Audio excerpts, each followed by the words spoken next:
இந்த வீடியோ பார்த்துட்டு எக்ஸ்ட்ரா 2 மணி நேரம் படிக்கிறீங்க அப்படின்னா இந்த வீடியோ அதுக்கான வேலையை கரெக்டாக செஞ்சுருக்குன்னு அர்த்தம். ஹலோ காய்ஸ், இது சிவமணிகண்டன். டெய்லி 8 hours படிக்க ஆரம்பித்து இன்றைக்கி 4வது நாள். ஆஸ் யூஸ்வல் சூப்பராக போயிட்டு இருக்குது. அதுபோல் இன்றைக்கும் நான் 8 hours படிக்க போகிறேன். மிஸ்டர் பீஸ்ட் உங்கள் எல்லாருக்குமே தெரிஞ்சிருக்க வாய்ப்பு இருக்குது. அவர் ஒரு விஷயம் ரொம்ப சூப்பராக சொல்லியிருப்பார்.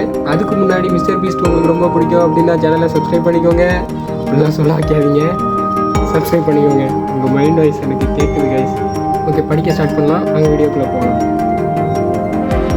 ஸோ இன்றைக்கி டேட் February 17, 2024. இன்றைக்கி சனிக்கிழமை. ஸோ விஷயத்துக்கு வருவோம்.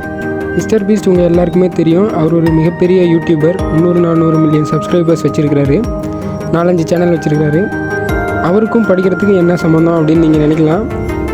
சம்மந்தம் இல்லைனாலும் அவர் சொன்ன ஒரு விஷயம் ரொம்ப சுவாரஸ்யமாக இருந்துச்சு.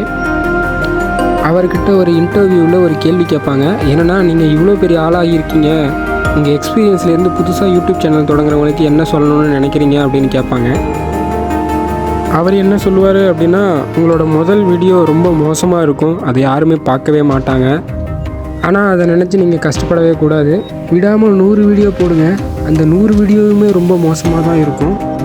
அதை நினச்சி வருத்தப்படக்கூடாது.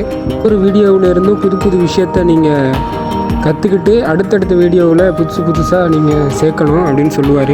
அது மாதிரி பண்ணிகிட்டு இருக்கும்போது உங்களோட 101வது வீடியோ உங்களை எங்கேயோ கொண்டு போயிடும் அப்படின்னு சொல்லுவார். அதுபோல் தான் கைஸ் நம்மளோட ப்ரிப்ரேஷன். முதல் தடவை தோற்ற உடனே நமக்கு இது வராது அப்படின்னு விடக்கூடாது. ஏன்னா எப்போவுமே ஒரு விஷயத்தை கற்றுக்க ஆரம்பிக்கும்போது தோக்க தான் செய்வாங்க. அதுபோல் நம்ம முயற்சியை கைவிடாமல் உழைப்பை போட்டுகிட்டே இருக்கணும். ஒரு தடவை தோக்கும் போதும் புது புது விஷயத்தை கற்றுக்கிட்டு அடுத்தடுத்த முயற்சி பண்ணிக்கிட்டே இருக்கணும். அப்போது 101வது முயற்சி உங்களோட மிகப்பெரிய வெற்றியாக இருக்கும்.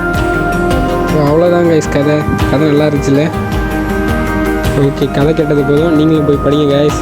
அதுபோல் என்ன மாதிரியே நீங்களும் படிக்கணும்னு நினைக்கிறீங்கன்னா என்னுடைய டெய்லி ஸ்டடி பிளானில் ஜாயின் பண்ணிக்கோங்க. நான் டெய்லியும் படித்து வீடியோஸ் போட்டுக்கிட்டுருக்கேன். நான் என்ன எக்ஸாமுக்கு படிச்சுட்ருக்கேன் அப்படின்னா மெயினாக பேங்கிங்க்கு தான் படிச்சுட்ருக்கிறேன். இந்த வீடியோ பார்த்துட்டு எக்ஸ்ட்ரா 2 மணி நேரம் படிக்கிறீங்க அப்படின்னா இந்த வீடியோ அதுக்கான வேலையை கரெக்டாக செஞ்சுருக்குன்னு அர்த்தம். அப்புறம் இது நம்மளோட சேனல் டிஜே கான்சியஸ். சப்ஸ்கிரைப் பண்ணிக்கோங்க. வீடியோ பிடிச்சிருந்தால் லைக் பண்ணுங்கள். நோட்டிஃபிகேஷன் நல்லா போட்டுக்கோங்க. உங்கள் ஃப்ரெண்ட்ஸ் கூட ஷேர் பண்ணிக்கோங்க.